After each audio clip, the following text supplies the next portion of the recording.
You will notice throughout my gospel reading and sermon that I will be using the term kingdom to replace the familiar kingdom.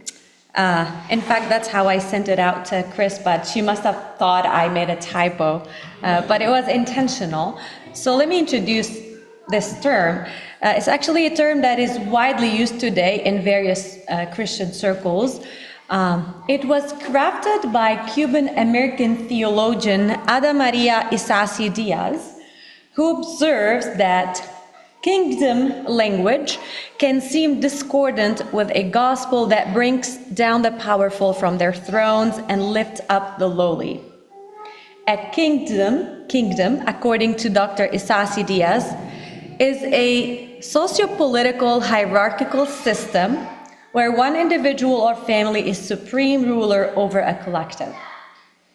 In stark contrast, Jesus' preaching is about healing and restoration of all aspects of life for humanity. So the term kingdom better reflects Jesus' familial understandings of the community of disciples.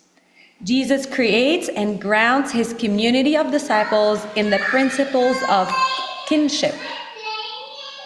Kingdom evokes these values in horizontal relationships among all God's beloved children, calling disciple communities to live into familial ideals of inclusion, mutual support, and sharing of resources.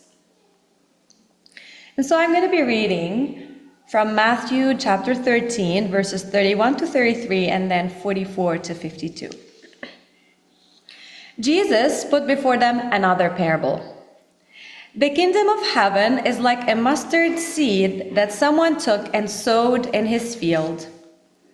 It is the smallest of all the seeds, but when it has grown, it is the greatest of shrubs and becomes a tree, so that the birds of the air come and make nests in its branches. He told them another parable. The kingdom of heaven is like yeast that a woman took and mixed in with 3 measures of flour until all of it has leavened. The kingdom of heaven is like treasure hidden in a field, which someone found and hid. Then in his joy he goes and sells all that he has and buys that field. Again, the kingdom of heaven is like a merchant in search of fine pearls. On finding one pearl of great value, he went and sold all that he had and bought it.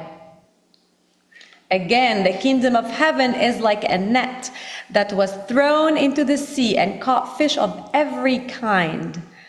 When it was full, they drew it ashore, sat down, and put the good into baskets, but threw out the bad. So it will be at the end of the age. The angels will come out and separate the evil from the righteous and throw them into the furnace of fire, where there will be weeping and gnashing of teeth. Have you understood all this? They answered, yes. And Jesus said to them, therefore, every scribe who has been trained for the kingdom of heaven is like the master of a household who brings out of his treasure what is new and what is old. Words of Holy Scriptures. Thanks be to God. So this gospel reading today presents 6 out of 7 successive parables that Jesus says about the kingdom of God. 6 parables, 13 minutes. That's like walking into an ice cream shop with all these flavors and you're only allowed 1 scoop. So today we're just going to be looking at them as a collective and trying to sometimes extract the aroma of some of these parables and pointing out threads that are shared by some or most of these parables. Now, the first and most obvious observation when we read this text is that all 6 parables do not say the same thing. But each has its own point, its own culture and context, and that makes sense because Jesus is talking to fishers and farmers, to shepherds and Sadducees and prostitutes and Pharisees, and so he uses a language as diverse as the community that he's trying to address, offering something for everyone that all might hear the promises of God. The second really obvious characteristics that is shared by all of these parables is that the stories that Jesus tells about God and the kingdom are so down to earth, like literally. A seed that falls in the dirt, a treasure found in the field, a pearl or a net in the sea. Notice that there are no rulers, no kings, no power over, but God is seen more as a farmer and a baker woman than king or lord. And the kingdom is about just everyday lives and little joys. It's about women, it's about leaders, it's about losers, it's about cheaters. This is hardly an exalted vision of God's realm, right? Which brings us into another point that we can hardly ignore.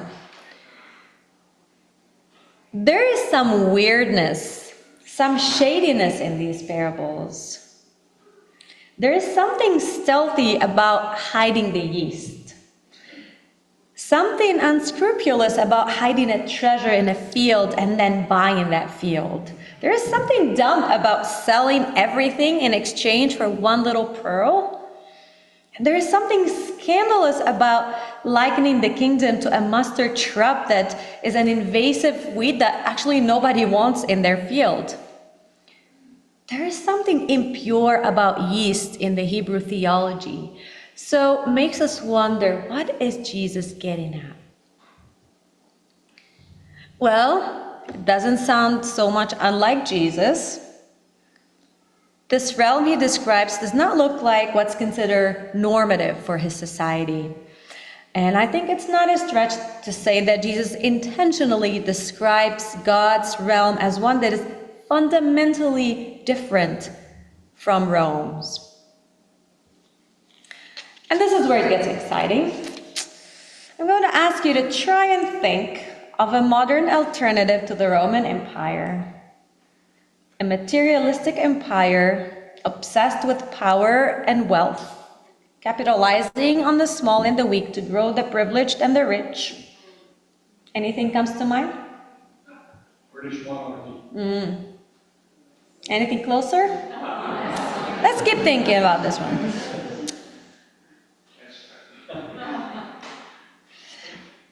And so what is Jesus' intent from describing God's realm as an opposite to Rome and the normative rules of the day? Now, as a church in today's age, working in sync with society is important for our existence and survival. But what happens if society resembles more the empire of Rome than it does the realm of God? What do we do when society starts to express in its politics and budget the values of social injustice and redemptive violence?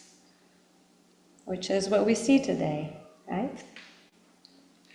These parables present a radical challenge for American Christianity in particular, but probably Christianity in a lot of other places in the world, where the Christian faith in this nation is predominantly a middle-class, conventional, supporting religion.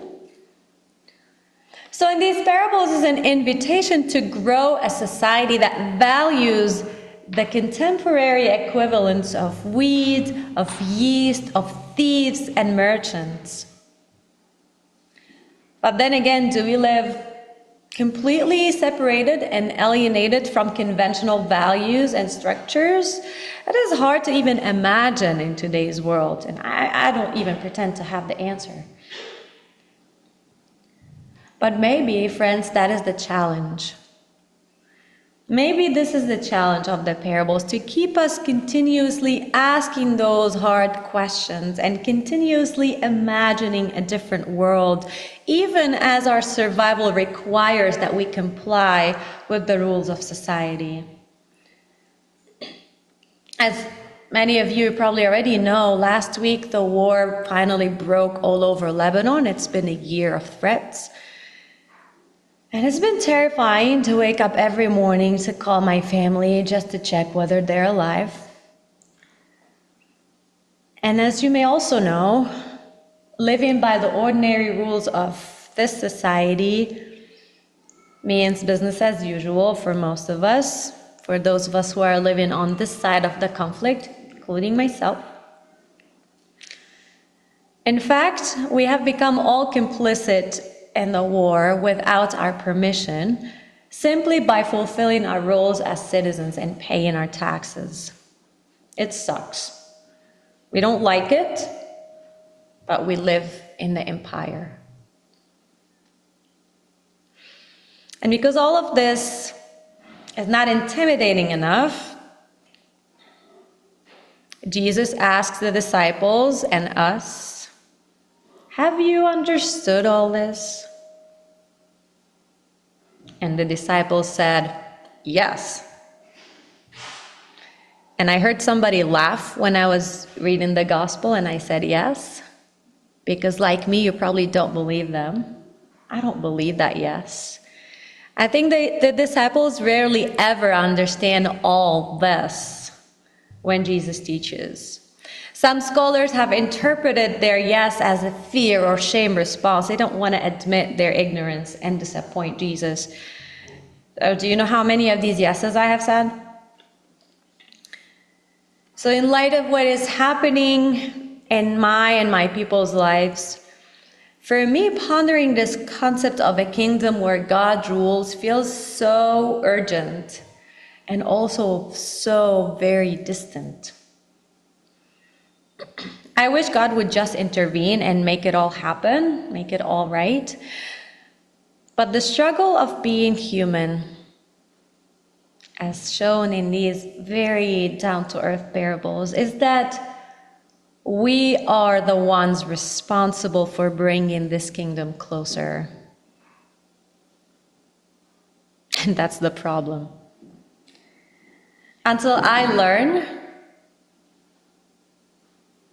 to love that Israeli soldier who is terrorizing my people, humanity won't really make it. But that's a very, very hard ask. If Jesus was to ask me today if I understood all this, I would definitely say no. Sometimes I don't even want to understand because sometimes it's just too messy. And I'm just too human.